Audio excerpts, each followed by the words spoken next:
Hello friends, welcome to my YouTube channel English Sahaj Part. Today I am discussing with you a lesson on English grammar and vocabulary for class 9 and 10 for their upcoming Madhyamik examination 2021.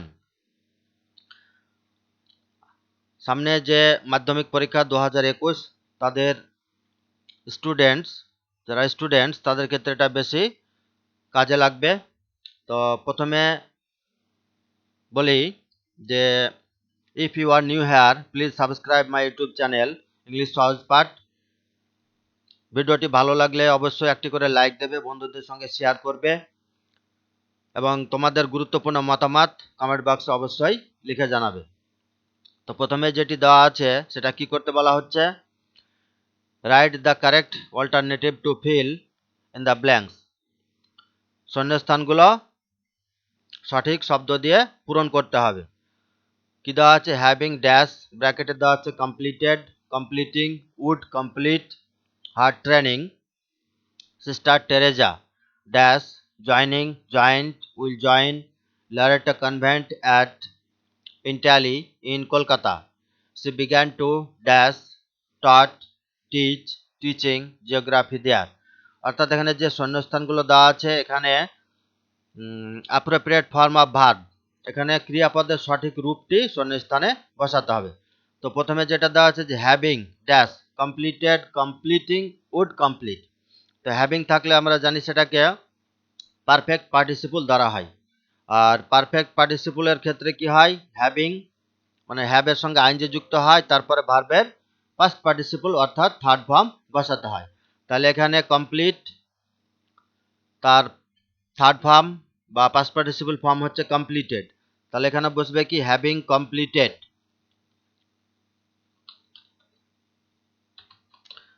Having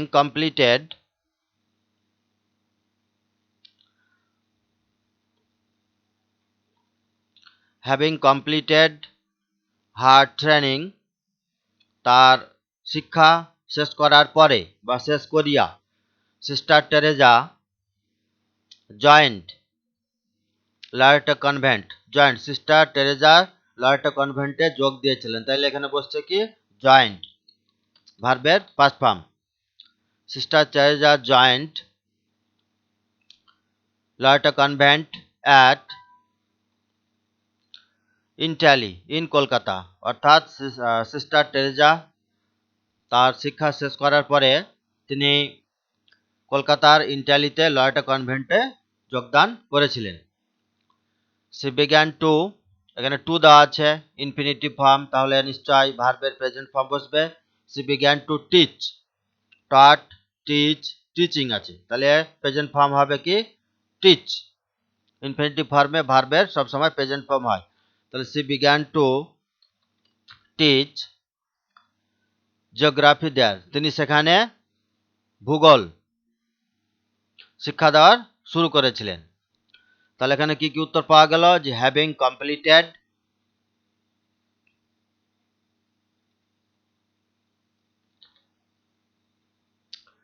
having completed, তাহলে এখানে বসছে কি completed.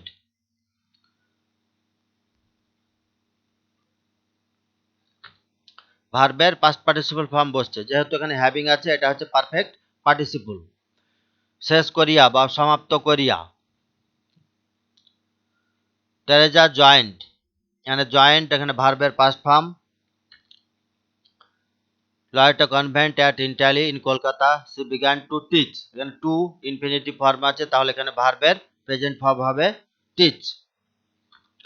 C began to teach geography there, তিনি সেখানে ভূগোল শিক্ষা দিতে শুরু করেছিলেন। পরের অপশানে কি আছে, ডু অ্যাজ ডিরেক্টেড, যেভাবে করতে বলা হচ্ছে বা নির্দেশ দেওয়া হচ্ছে সেটা করতে হবে। প্রথমে কি দেওয়া আছে, fill in the blanks with appropriate articles and prepositions, শূন্যস্থানগুলো উপযুক্ত আর্টিকেল এবং প্রিপোজিশন বসিয়ে পূরণ করতে হবে। কি দেওয়া আছে, হোয়েন আই ওয়াজ ড্যাশ বয়, তাহলে হোয়েন আই ওয়াজ এ বয়, যখন আমি একজন বালক ছিলাম, এ, তাহলে এখানে বসলো কি এ, তাহলে when I was A boy every holiday that I had seemed ideal, প্রত্যেকটা ছুটির দিন যেটা আমার কাছে আদর্শ মনে হয়েছিল। সিমড মানে মনে হওয়া।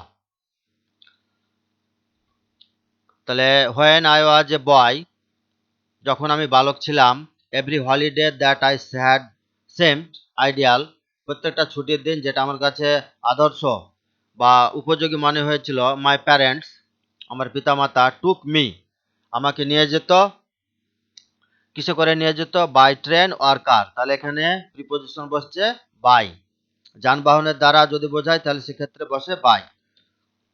টুক me by train, took me by train or car, আমাকে ট্রেনে করে বা গাড়িতে করে আমার পিতামাতা নিয়ে যেত। কোথায় নিয়ে যেত? টু এ প্লেস, কোন একটা জায়গাতে নিয়ে যাচ্ছে, তাহলে এখানে বসবে preposition to. To a place by the sea, তাহলে সমুদ্রের পাশে আমাকে একটা জায়গাতে নিয়ে যেত। তাহলে এখানে কি কি বসানো হলো? প্রিপোজিশন আর্টিকেল, যে হোয়েন আই ওয়াজ এ বয়, যখন আমি একটা বালক ছিলাম, তাহলে এখানে এ বসলো। এভরি হলিডে, প্রত্যেকটা ছুটির দিন। That I had seemed ideal, প্রত্যেকটা ছুটির দিন যেটা আমার কাছে উপযোগী বা আদর্শ মনে হয়েছিল। মাই প্যারেন্টস টুক মি, আমার পিতামাতা আমাকে নিয়ে যেত। বাই ট্রেন অর কার, ট্রেনে বা যানবাহনে করে, কোনো যানবাহনের দ্বারা যদি বোঝায় সেক্ষেত্রে বাই বসে প্রিপোজিশন। এবার কোথায় নিয়ে গেছিল? টুক টু, এখানে টেক টু মানে কোনো একটা দিকে নিয়ে যাচ্ছে, তাহলে তাই এখানে বসছে টু। টু এ প্লেস, একটা জায়গাতে, বাই দ্য সি, সমুদ্রের পাশে। পরের অপশানে কি আছে বা সেকশানে? বি নম্বরে, I got a new book, আমি একটা নতুন বই পেলাম বা পেয়েছিলাম। আই ফেল্ট হ্যাপি, আমি খুব খুশি হলাম বা খুশি অনুভব করলাম। Join into a simple sentence, এটাকে একটা সরল বাক্য করতে হবে। তো সিম্পল সেন্টেন্সের ক্ষেত্রে মনে রাখতে হবে যে সিম্পল সেন্টেন্সে একটা সাবজেক্ট থাকবে এবং ফিনিট ভার্ব বা মূল ভার্ব, মেন ভার্ব একটাই থাকবে। বাকি ইনফিনিটিভ ফর্ম থাকতে পারে, প্রেজেন্ট পার্টিসিপল থাকতে পারে, জিরান্ড থাকতে পারে, অ্যাপোজিশন থাকতে পারে, দিয়ে সিম্পল সেন্টেন্স তৈরি হবে। কিন্তু সবসময় মাথায় খেয়ালে রাখতে হবে যে সিম্পল সেন্টেন্সে একটি মাত্র সাবজেক্ট থাকবে এবং একটি মূল ভার্ব থাকবে। তো যাই হোক, এই দুটো সেন্টেন্সকে যুক্ত করতে হবে। I got a new book, আমি একটা নতুন বই পেলাম। আই ফেল্ট হ্যাপি, আমি খুব খুশি হলাম। তাহলে এই দুটোকে যুক্ত করব। কিভাবে যুক্ত করব? যে আমি একটা নতুন বই পেয়ে খুশি হলাম বা আনন্দিত হলাম, তাহলে আই ফেল্ট হ্যাপি, আমি সুখ অনুভব করলাম বা খুশি হলাম। To get a new book, তাহলে উত্তরটি হচ্ছে I felt happy to get. তাহলে টু গেট, এটা ইনফিনিটিভ ফর্ম করা হলো, মূল ভার্বের আগে প্রিপোজিশন বসলো টু, যে সেটা হলো ইনফিনিটিভ ফর্ম অর্থাৎ অসমাপিকা ক্রিয়াপদ।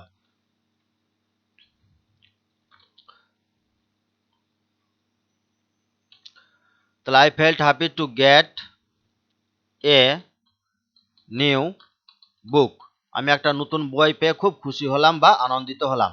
এখানে ইনফিনিটিভ টু হলো টু গেট, ইনফিনিটিভ ফর্ম বা ইনফিনিটিভ ভার্ব টু গেট মানে পেয়ে। তাহলে এখানে মূল সাবজেক্ট একটাই, কে? আই। আর মূল ভাব কোনটা? একটাই, সেটা হচ্ছে ফেল্ট, অনুভব করলাম। তাহলে এটা হয়ে গেল আবার সিম্পল সেন্টেন্স। আর এখানে যে টু গেট, এটা মূল ভাব না, এটা হচ্ছে ইনফিনিটিভ ফর্ম বা অসমাপিকা ক্রিয়াপদ, ইনফিনিটিভ ভার্ব। 2 নম্বরে কি আছে? Knowledge is the most powerful weapon, জ্ঞানী হচ্ছে সব থেকে শক্তিশালী একটা অস্ত্র, সব চাইতে শক্তিশালী। এখানে মোস্ট পাওয়ারফুল দেওয়া আছে, এটা এই মোস্ট পাওয়ারফুল, পাওয়ারফুল হচ্ছে অ্যাডজেক্টিভ, শক্তিশালী।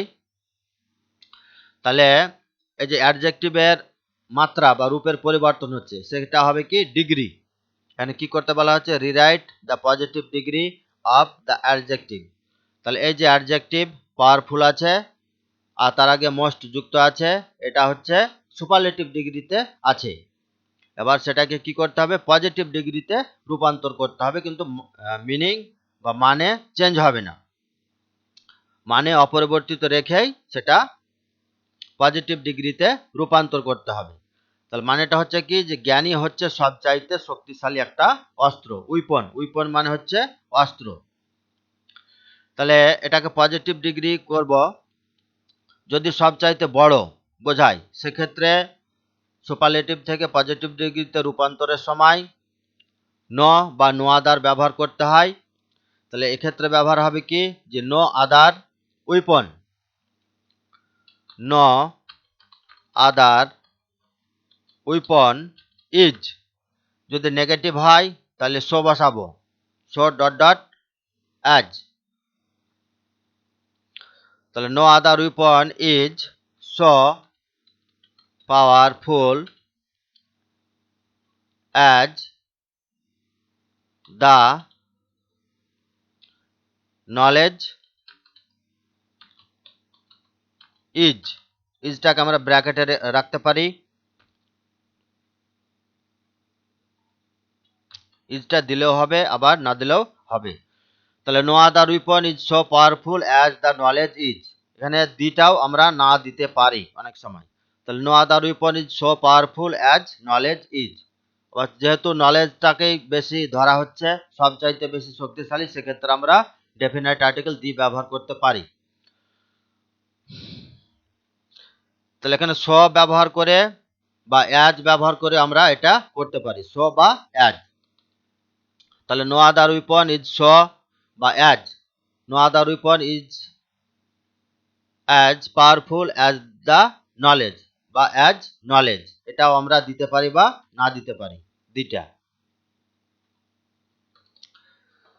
তাহলে সঠিক উত্তরটি হচ্ছে কি, যে নো আদার উইপন ইজ, নেগেটিভের ক্ষেত্রে সো দেওয়াই ভালো, অ্যাজ ডট ডট অ্যাজ না দিয়ে সো ডট ডট অ্যাজ দেওয়াটাই সব থেকে ভালো।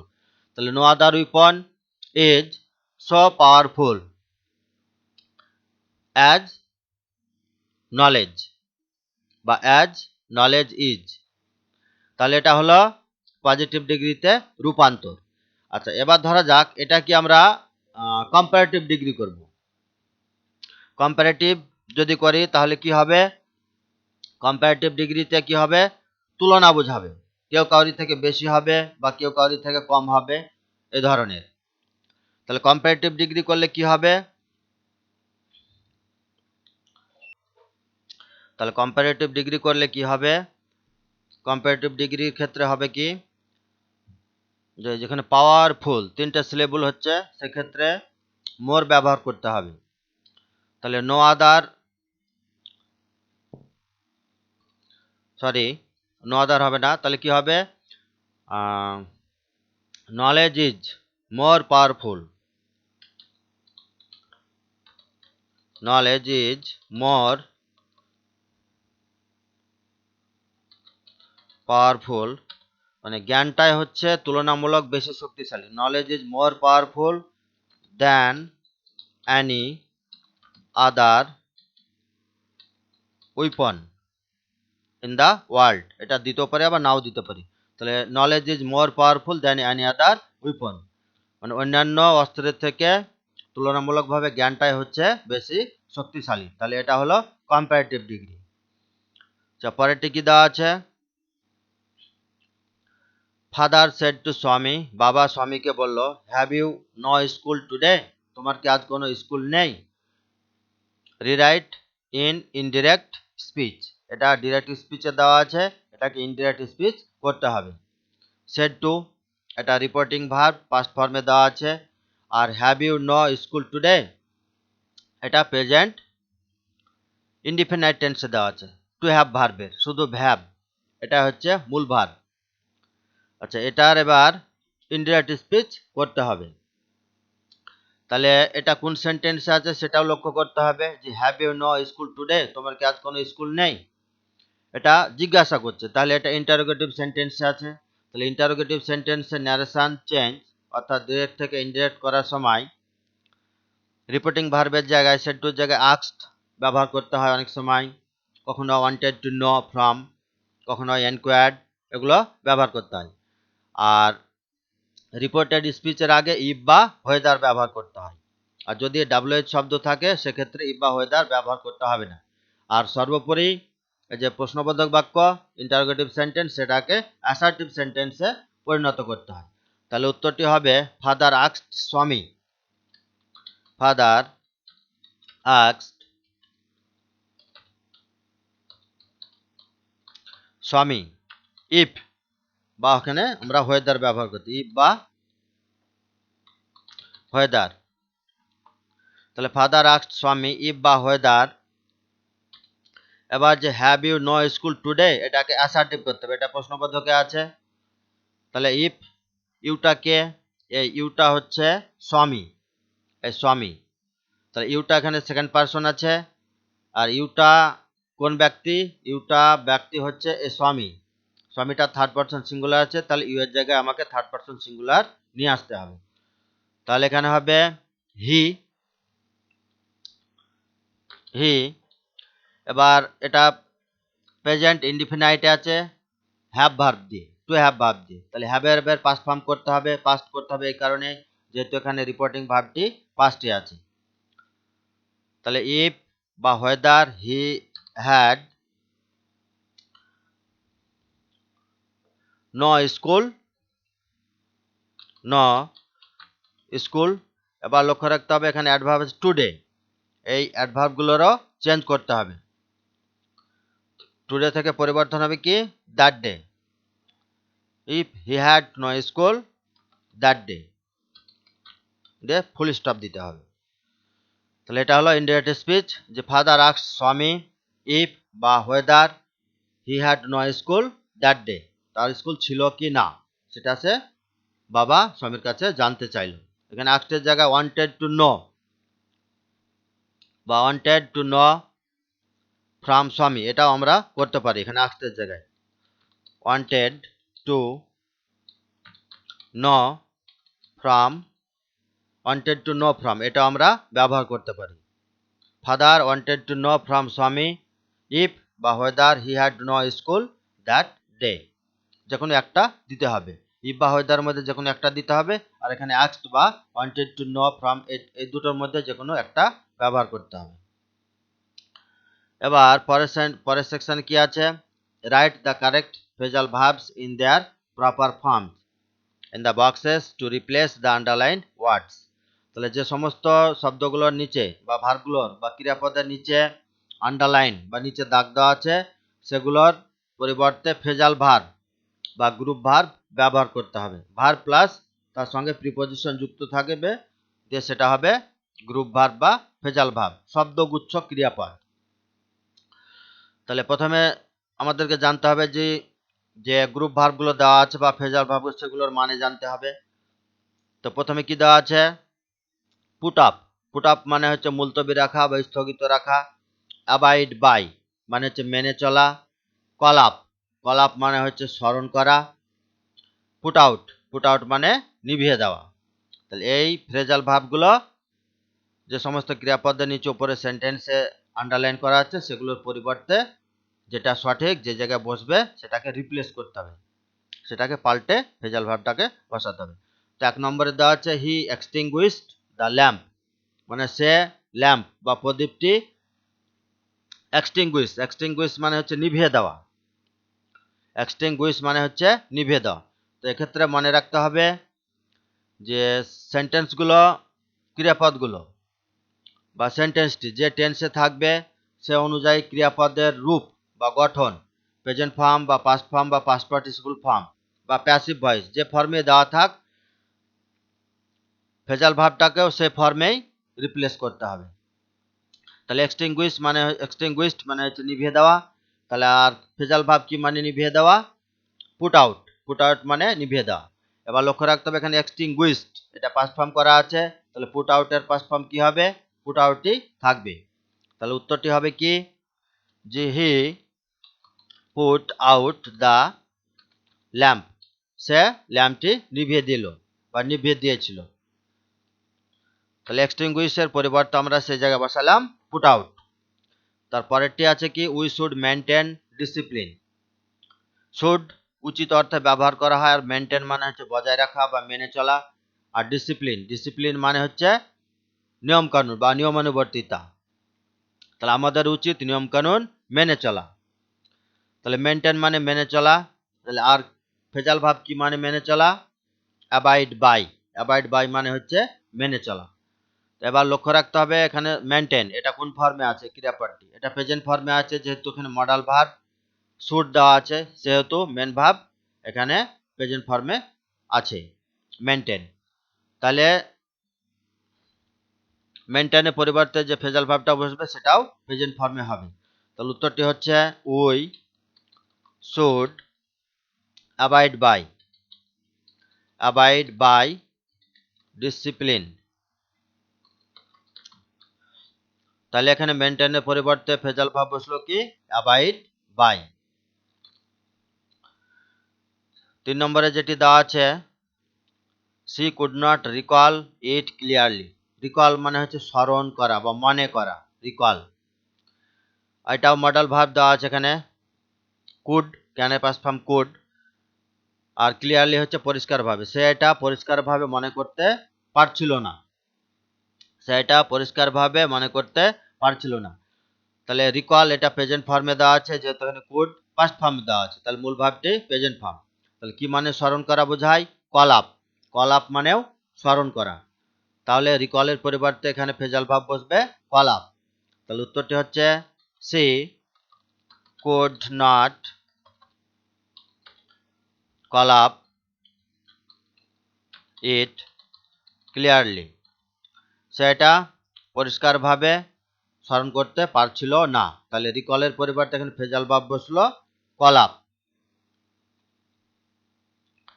আচ্ছা, পরের সেকশনে কি দেওয়া আছে? Synonyms or nearest in meaning, সমার্থক শব্দ অথবা কাছাকাছি মানে। তোমরা বিভিন্ন টেস্ট পেপার থেকে ইংলিশ গ্রামার ভোকাবুলারি করেছো, সেখানে দেখবে যে একটা আনসিন প্যাসেজ দেওয়া থাকে এবং সেই আনসিন প্যাসেজ থেকে এই নিয়ারেস্ট মিনিং বা সিনোনিম শব্দ খুঁজে বের করতে হয়, সেটা এখানে দেওয়া আছে। তো আনসিন প্যাসেজটি এখানে দেওয়া নেই, অতএব আনুমানিক কাছাকাছি মানে কি হবে বা সমার্থক শব্দ কি হবে সেটা আমাদেরকে জানতে হবে বা শিখতে হবে। তো প্রথমে যেটি দেওয়া আছে কি ড্রব্যাক। তো ড্রব্যাক মানে কি? ড্রব্যাক মানে হচ্ছে পিছু হটা বা পশ্চাদপসারণ হওয়া, পিছু হটা বা পশ্চাদপসারণ হওয়া। তাহলে পিছু হটার ইংরেজি কি? তার nearest meaning retreat, R E T, retreat. Retreat মানেও পিছু হটা বা পশ্চাদপসারণ হওয়া। তারপরটি আছে কি কমফোর্ট। কমফোর্ট মানে হচ্ছে কি আরাম। তার কি কি মানে আরাম হতে পারে? যেমন ইজ, ইজ মানে আরাম হতে পারে, স্বস্তি, ইএএসি ইজ।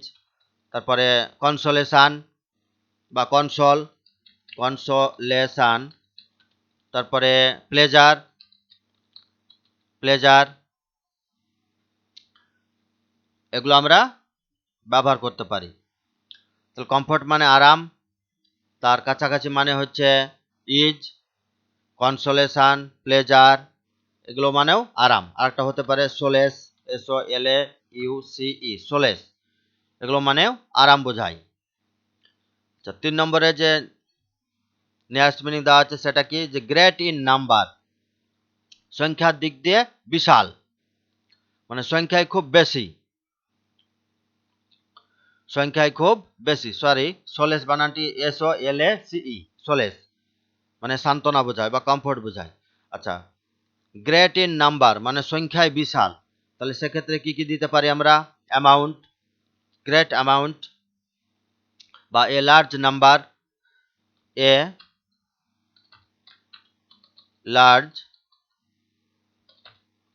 Large number. তারপর আর কি দিতে পারি? এক্সটেন্ট, EXTENT, এক্সটেন্ট মানে বিস্তার, এক্সটেন্ট দিতে পারি। তারপরে দিতে পারি কি কোয়ান্টিটি, পরিমাণ, a large number of quantity মানে অনেক পরিমাণ যেটাকে বোঝায়। তাহলে এ লার্জ নাম্বার হতে পারে, এক্সটেন্ট হতে পারে, তারপরে ম্যাস হতে পারে, ম্যাস, MASS, ম্যাস, এগুলো মানেও মানে সংখ্যার দিক দিয়ে পরিমাণ বা বস্তু বোঝায়। তারপরে দিতে পারি আমরা কি কোয়ান্টিটি, পরিমাণ, কোয়ান্টিটি, এগুলো আমরা ব্যবহার করতে পারি গ্রেট ইন নাম্বারের ক্ষেত্রে। আচ্ছা, পরের শব্দটি হচ্ছে রেসপেক্ট। রেসপেক্ট মানে হচ্ছে শ্রদ্ধা বা সম্মান করা। তাহলে কি মানে শ্রদ্ধা বা সম্মান করা? আর কি কি হতে পারে? রেভারেন্স, রেভারেন্স মানে হচ্ছে শ্রদ্ধা বা সম্মান। REVERENC, রেভারেন্স মানে হচ্ছে শ্রদ্ধা বা সম্মান। তাহলে এগুলো হলো নিয়ারেস্ট ইন মিনিং, রেভারেন্স, শ্রদ্ধা বা সম্মান। তো আজকের ক্লাস এ পর্যন্তই। ক্লাসটি কেমন লাগলো তোমরা অবশ্যই তোমাদের মতামত কমেন্ট বক্সে লিখে জানাবে। যদি ভালো লাগে তাহলে ভিডিওটিতে একটি করে লাইক দেবে। আর সর্বোপরি অনুরোধ করব, আমার ইউটিউব চ্যানেল ইংলিশ সহজ পাঠ, এই চ্যানেলটিকে অবশ্যই সাবস্ক্রাইব করে দেবে এবং আমার ভিডিওটি তোমাদের বন্ধুদের সঙ্গে বিভিন্ন social media, WhatsApp, Facebook, Twitter, Instagram এগুলো নিয়ে শেয়ার করবে। তাহলে তারাও অনেক কিছু এই ভিডিও দেখে শিখতে পারবে, যেহেতু বর্তমানে স্কুল বা কলেজগুলো, শিক্ষা প্রতিষ্ঠানগুলো এখনো বন্ধ অবস্থায় আছে। তো thank you so much for watching my video. Have a nice day. Take care, stay at home and stay safe. Bye.